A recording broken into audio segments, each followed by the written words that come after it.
In today's video, I'm going to teach you how to connect Trello to Dropbox. By the end, you'll be able to attach files from your Dropbox directly to a Trello card, keeping your work organized and easy to find without downloading or re-uploading anything.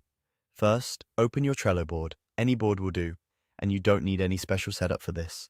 We're simply going to connect Dropbox at the moment we attach a file. Once the board is open, pick a card you want to work with. It can be a real task you're tracking or just a test card. This is just to show you where the Dropbox option lives and how the connection flow works. With the card open, look for the area where you can add content.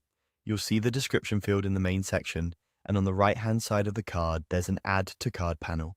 You can attach a file from either place. If you're editing the description, watch for the small paperclip icon near the formatting tools. If you're in the right-hand panel, click Attachment. Both paths take you to the same attachment options.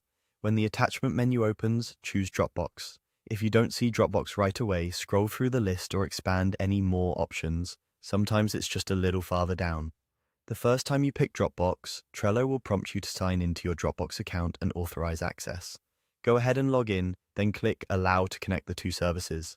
This authorization only needs to be done once per account in your browser, and you can revoke it later from your Dropbox security settings if needed. After you allow access, a Dropbox picker appears so you can navigate your folders. Select the file you want to attach and confirm. Trello will add the Dropbox file to the card, showing its name and a link, and often a quick preview.